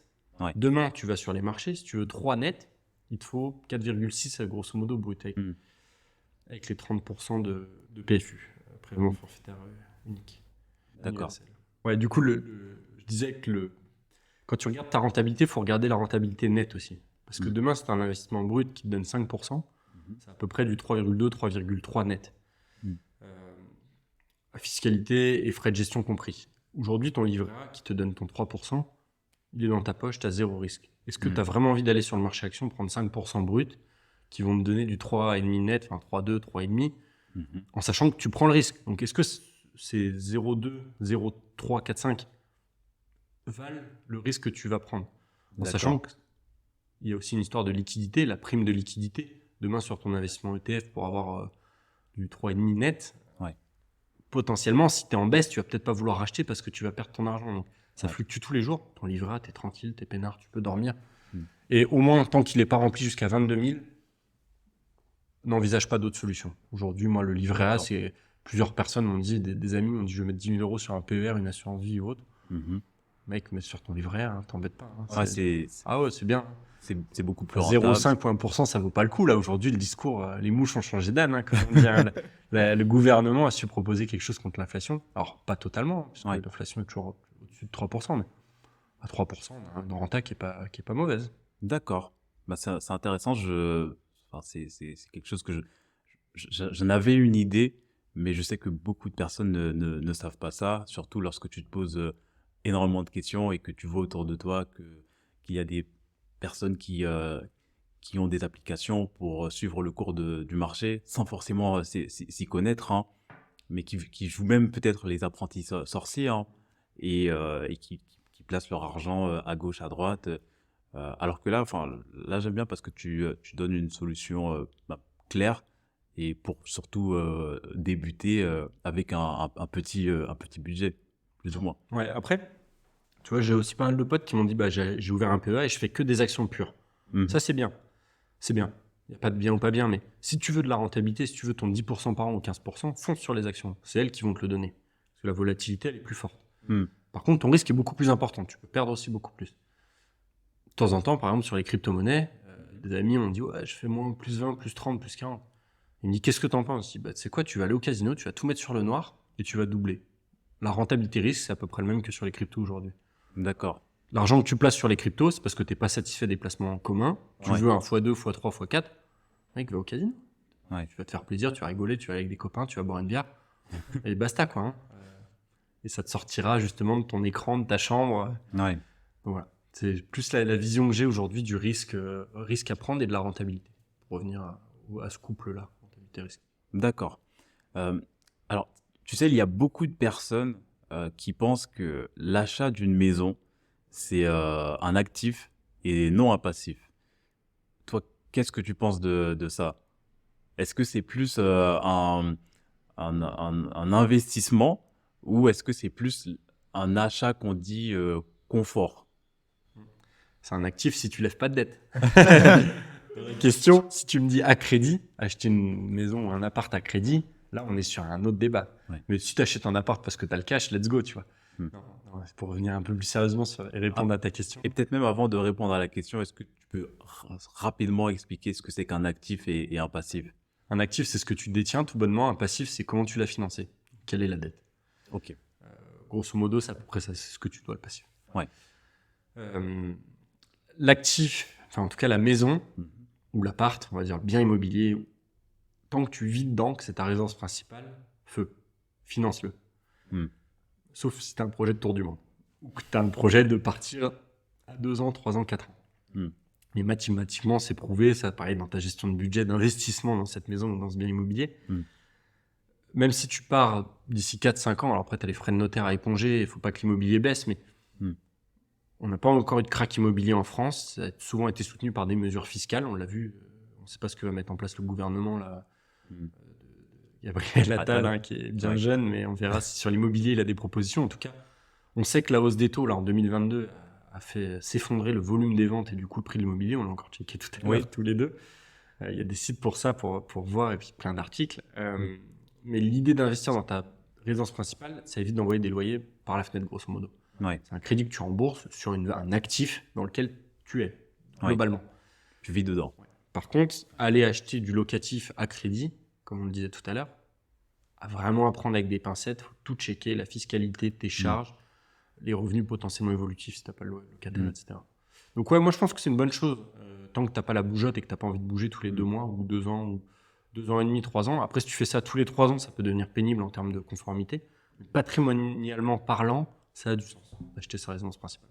D'accord. Donc c'est quelque chose que tu encourages à faire à partir du moment où tu vis dedans et que tu n'as pas de projet, comme tu l'as dit, de tour du monde ou autre, qui nécessiterait que tu dépenses plus d'argent que peut-être que tu n'as de rentrée. Exactement. Ok. Et par rapport à l'argent et le bonheur, je voulais savoir si, par rapport à ton expérience, c'est quoi ta perspective en fait concernant l'argent et le bonheur? Est-ce que c'est lié? Est-ce que c'est pas lié? Alors, il y a une liaison qui est complexe parce que, par définition, l'argent ne fait pas le bonheur. Hein. Tu vois, la phrase un peu bateau, sauf qu'elle le fait, puisqu'évidemment, elle finance tous tes projets. Le tour du monde. Le tour du monde. L'année prochaine. Non, mais par contre, ce qui se passe, c'est toujours, moi, de la gestion de budget. Tant que ton budget que tu as prévu et tu restes dans le vert, en tout cas que tu es à l'équilibre, pas obligé d'être dans le vert ou dans le rouge, tant que tu es à l'équilibre et que tu te satisfais de ça, bah, dans ton budget, il y a ton bonheur qui est transmis, qui est traduit. Enfin, si tu lis ton budget annuel, moi quand je lis mon budget, j'ai mon bonheur qui est dedans. J'ai mes courses, J'ai mes déplacements quand je vais à Paris voir les amis, à Marseille, etc. pour travailler ou autre. J'habite à Bordeaux. Ouais. Il T'es y a Ironman. il y a les vacances, ouais, il y a le vélo. Enfin voilà, j'ai les soirées, je vais sur le bassin.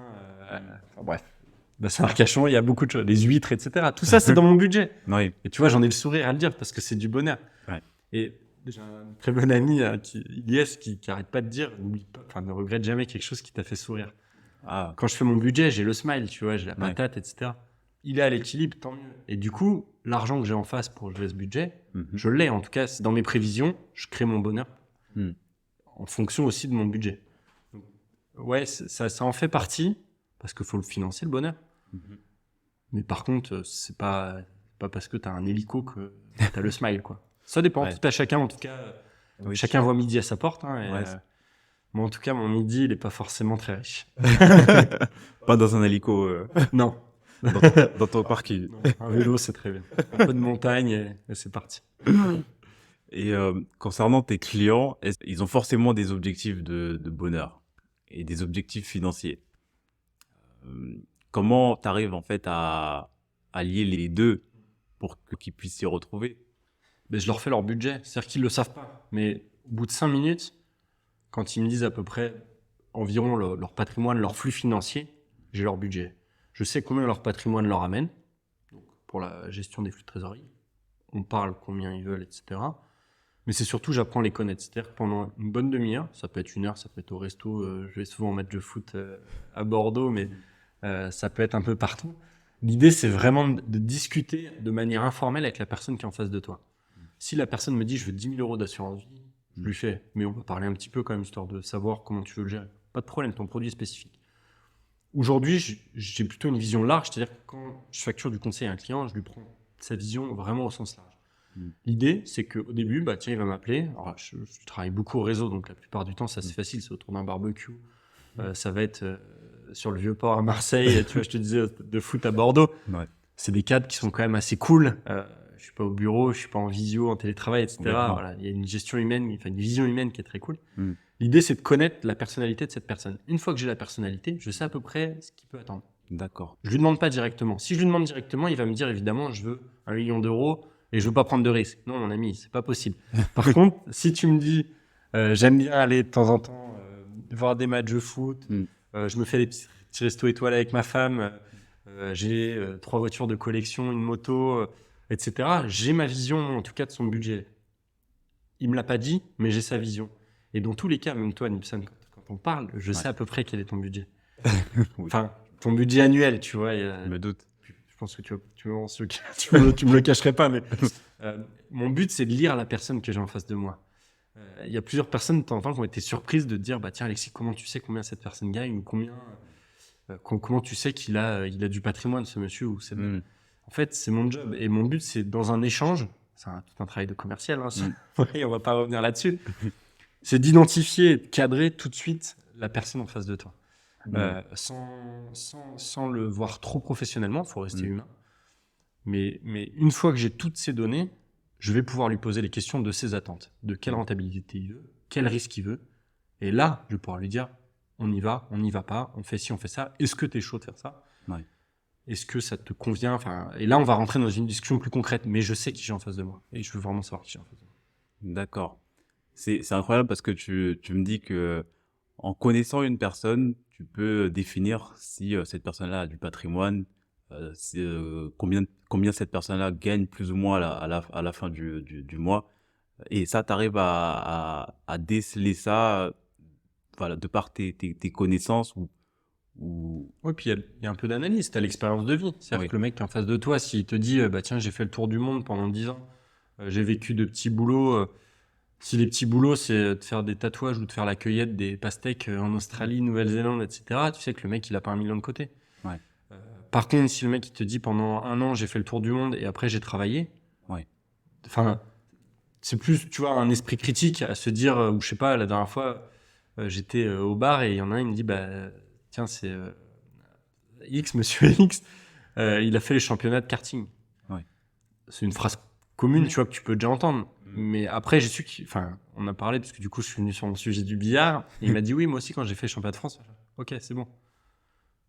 il y a une grosse probabilité que tu aies un peu de cash. En tout cas, que tes parents en aient. Toi, je sais pas, on n'a pas encore discuté. Ouais. Mais voilà. Bon, après, on a discuté, il s'est avéré que c'était vrai.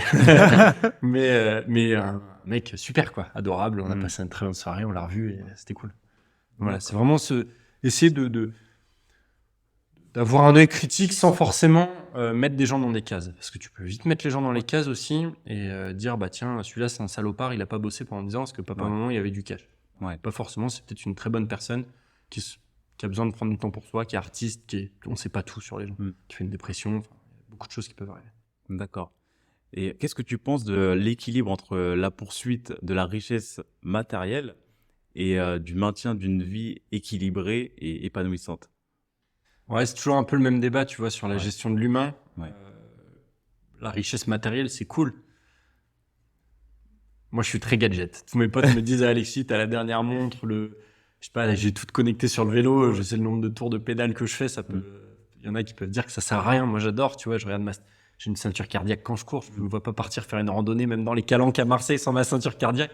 C'est débile au possible, mais par contre, ce petit côté gadget, en tout cas, je pense qu'on l'a tous, pas forcément gadget, mais ce côté matériel, on l'a, on y accorde chacun une importance, chacun voit midi à sa porte, hein, c'est comme tout, quelqu'un qui va être très humain, très social, il va peut-être l'avoir un peu moins en présence chez lui. Quelqu'un qui va avoir plus d'argent, qui va adorer les œuvres d'art, on va être sur un autre niveau, tu vois. Mais je pense que justement, selon tes passions, ça va driver un petit peu cette recherche matérielle ou non. Après, quelqu'un qui va s'acheter juste une voiture pour dire, bah tiens, j'ai une belle voiture, une belle Audi, une belle Mercedes, etc. Pas pour soi, au final, peut-être. Voilà, c'est ça. Mais du coup, c'est une recherche matérielle quand même. Ouais. Même si il le fait pas forcément pour lui, pour se faire plaisir, bah si, parce que c'est pour son image. Donc, je pense que tout est un peu lié, justement, sur ce besoin matériel. Mais selon son degré et selon l'importance qu'on y apporte, c'est vraiment propre à chacun, quoi. Moi, pour ma part, j'y accorde de l'importance la première semaine quand je vois que c'est neuf, et puis après, je me dis, bon, bah, c'est cool, tu vois. Après, tu passes à autre chose. C'est ça. Tu te lasses. Et est-ce que tu peux justement nous présenter ton cabinet? Parce que tu ne l'as pas encore présenté et je pense que c'est important que tu nous dises ce que tu fais. Ouais. Ok. Du coup, le cabinet Itac, l'investisseur responsable pour la raison sociale. Itac, c'est la marque. Donc ça, c'est la créatrice de contenu j'ai toujours du mal. Celle qui fait le marketing et la com de ma boîte. Pas très développé pour le moment, mais en tout cas, elle fait le logo et on s'y attelle pour le site internet. Le cabinet Itac, donc que j'ai monté, que j'ai créé il y a 2 ans maintenant. C'est un peu la suite d'un premier cabinet que j'avais monté justement avec 2 associés, une avocate et justement mon ami avec qui je continue à travailler, qui est assez compétent en droit des sociétés, très compétent en droit des sociétés. C'était vraiment une suite logique où je suis parti tout seul, parce qu'on n'avait pas forcément les mêmes attentes à l'instant T. Peut-être que plus tard on se remettra ensemble, ça c'est pas exclu. Ça fait partie de la vie d'entrepreneur aussi. Mais l'idée, en tout cas, de ce nouveau cabinet, c'est vraiment d'être tout seul et de pouvoir accompagner mes clients un peu comme bon me semble et d'être le couteau suisse.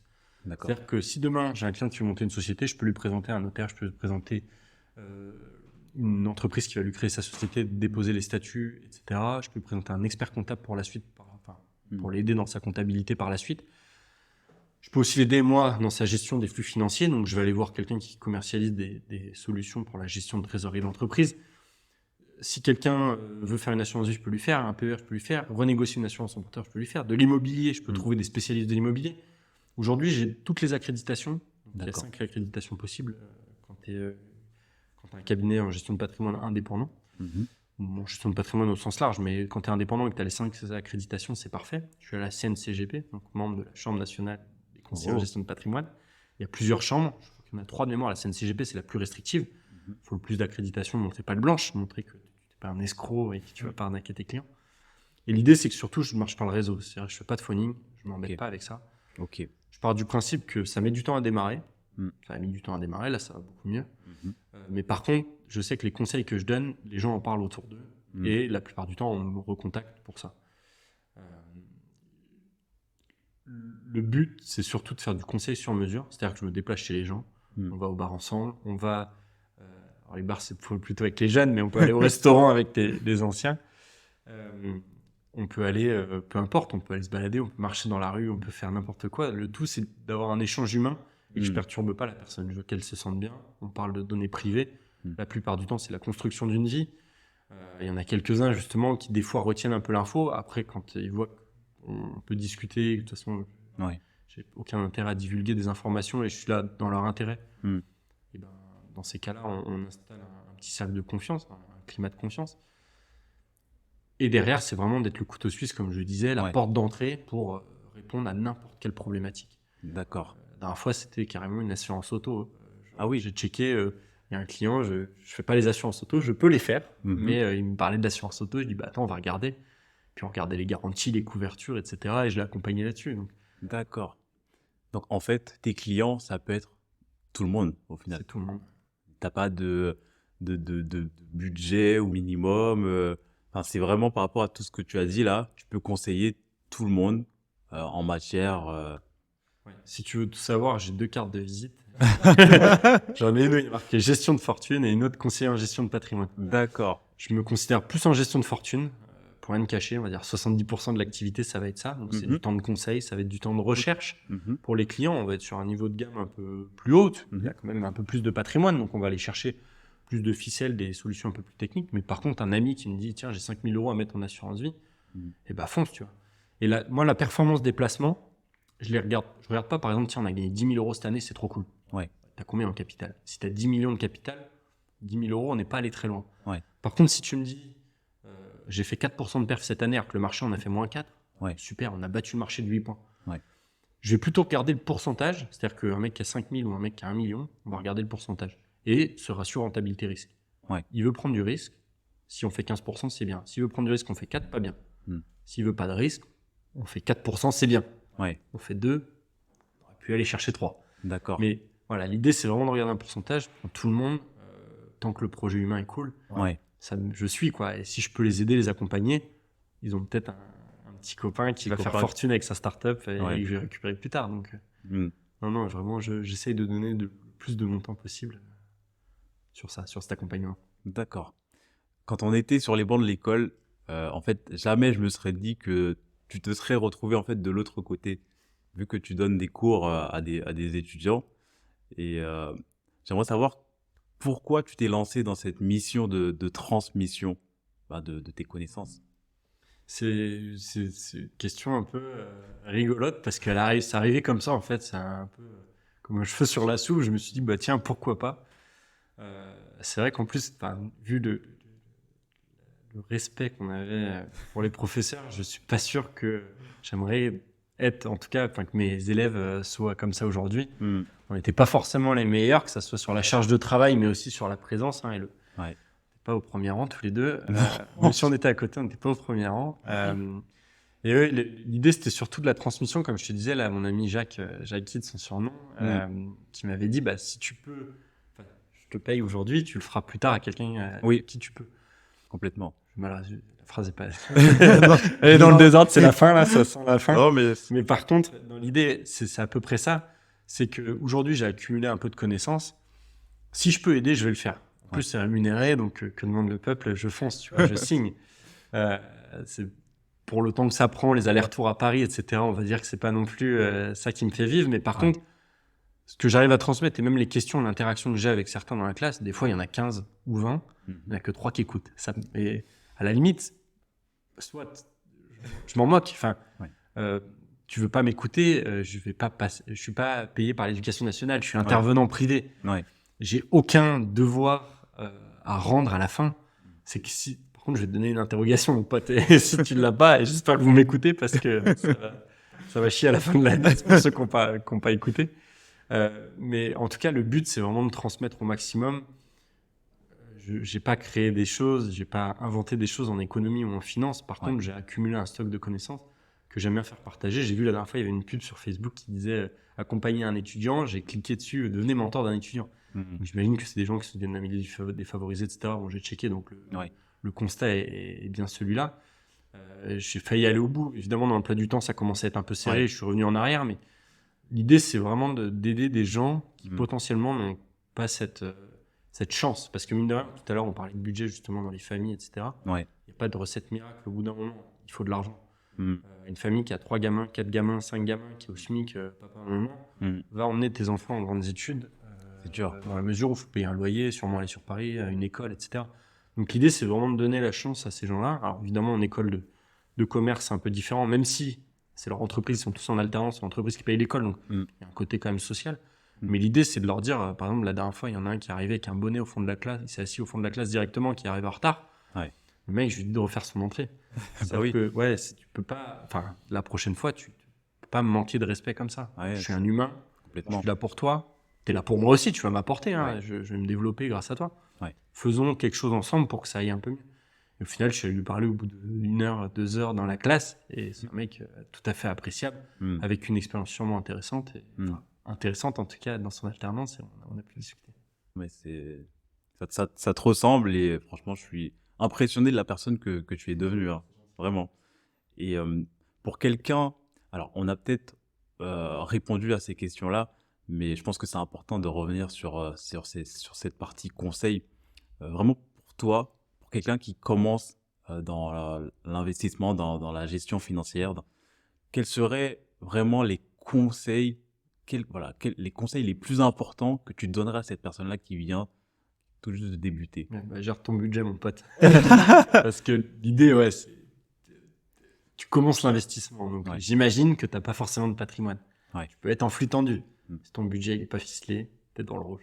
Ouais. Ou alors tu vas magouiller, tu vas faire des choses au black, tu vas trouver des moyens. C'est de la magouille, c'est super. Moi, j'adore la magouille. Tu vois, ça peut être vu comme ça, tu vois, le job aujourd'hui. Hein. Je fais des magouilles à un autre niveau pour des clients fortunés, ça peut être vu comme des magouilles. Hein. On va chercher des plans fiscaux, du juridique, etc. Ouais. Mais la débrouillardise, c'est quelque chose... Tu t'en sortiras toujours, mais attention, il faut retomber sur ses pattes. Ouais. Que si tu as ficelé ton budget, tu as des brouillardises, tu peux laisser une petite tolérance, tu vas le faire, mais au moins tu seras dans tes clous, dans tes règles. Gère ton budget au maximum et tout ira bien. Ouais. Donc en fait, il n'y a pas de stratégie clé pour quelqu'un qui vient de commencer ou pour quelqu'un qui n'a pas forcément un gros budget.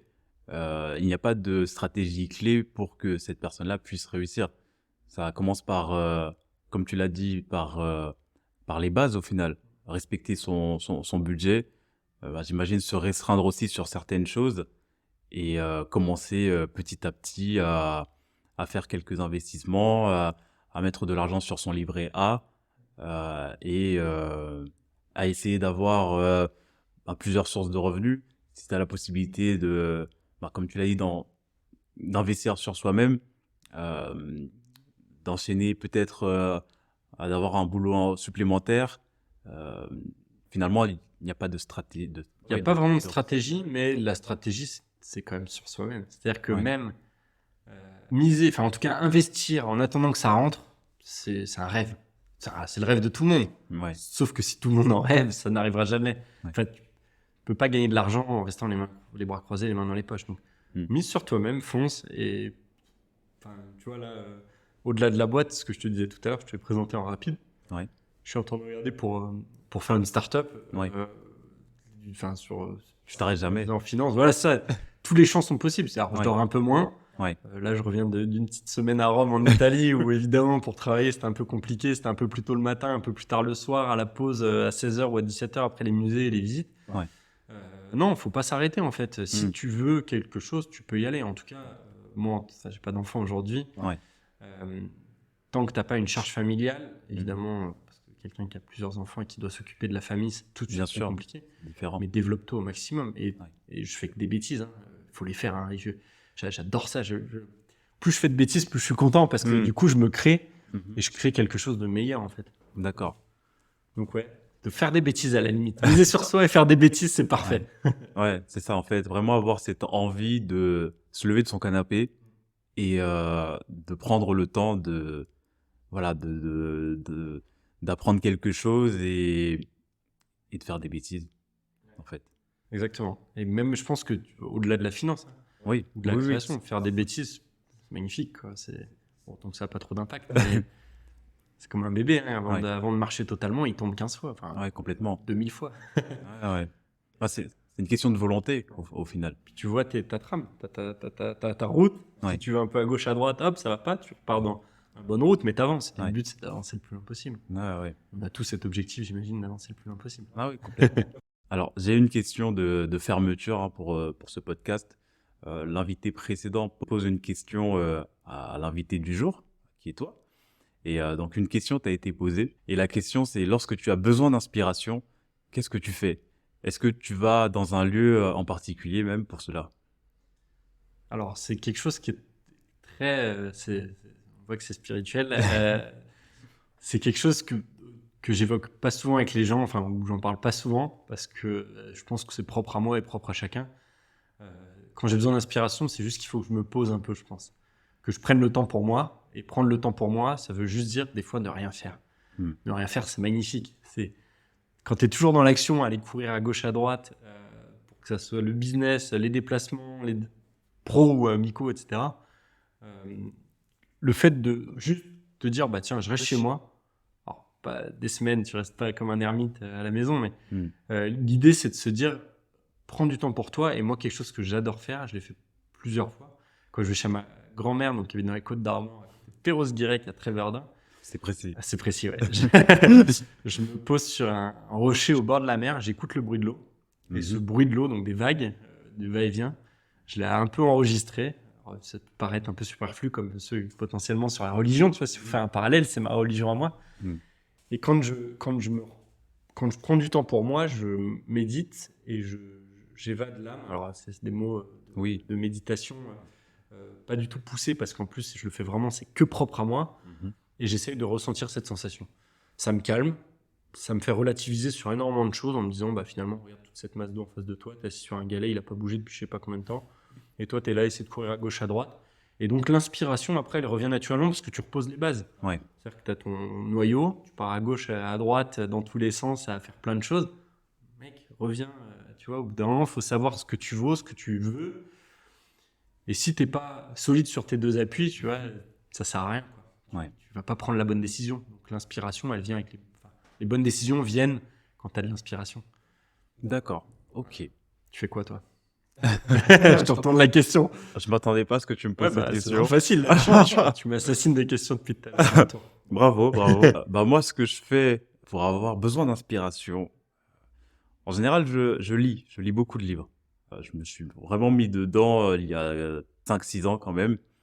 Et je trouve que ça m'apporte une certaine ouverture d'esprit sur mes limites et sur les choses que je peux apprendre. Parce que j'apprends beaucoup de choses. Il y a des choses auxquelles j'adhère et il y a d'autres choses auxquelles je n'adhère pas.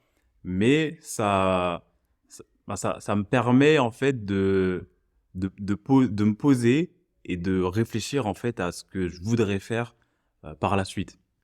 Et tu me connais, je prie beaucoup également. Je vais à l'église et c'est des moments où et entre moi et Dieu où voilà, je pose mes projets entre guillemets devant Dieu et j'attends par moments des réponses, des signes et ça me permet en fait d'avoir une direction et de savoir que voilà, en prenant cette direction-là, ben, je vais apprendre des choses. Je peux ne pas réussir, mais en tout cas, c'est certain que je vais apprendre des choses. L'échec. L'échec. Parfait. On revient à l'échec. Donc voilà ma réponse. Ok, bah c'est bien. Pareil, je prends le micro cette fois, mais sur les bancs de l'école, j'aurais pas entendu. Enfin, je m'attendais pas à cette réponse, en tout cas de lecture. Ouais. Et je suis ravi de voir que ça fonctionne, en tout cas, et que ça te canalise et que ça t'aide à évoluer aussi. Hein, parce que Complètement. C'est une façon de penser derrière. Ah oui, complètement. Parfait. Lisez des livres. Eh bien, je te remercie beaucoup, Alexis. Ça m'a fait énormément plaisir de te recevoir sur Dis-moi plus. Et j'espère que ce que tu as partagé va pouvoir inspirer et donner les fondements aux personnes qui s'intéressent à ce sujet. En général, on s'y intéresse tous parce qu'on a tous un budget à respecter et à contrôler. Et vraiment, merci pour ce partage et cette transmission. Ben, merci Nipsan aussi de m'avoir invité parce que pour moi, le sujet est assez banal, j'en parle à longueur de journée. Par contre, d'avoir toi en face de moi et qui me pose des questions, je suis très fier de toi, en tout cas de ce podcast. Je te souhaite longue vie, en tout cas tant que ça prend et que tu fasses des formations ou pas d'ailleurs, mais que tu aies des échecs dans tes podcasts Ouais. pour que tu rebondisses et que tu ailles le plus haut possible parce que c'est un concept que j'apprécie énormément, en tout cas, de partage et de transmission. On est toujours sur les valeurs humaines et je pense Ouais. que tu es la bonne personne derrière ce micro pour le faire. Ah, je te remercie. Je vais te faire un câlin après, c'est sûr. Merci à toi, Nils. Yes.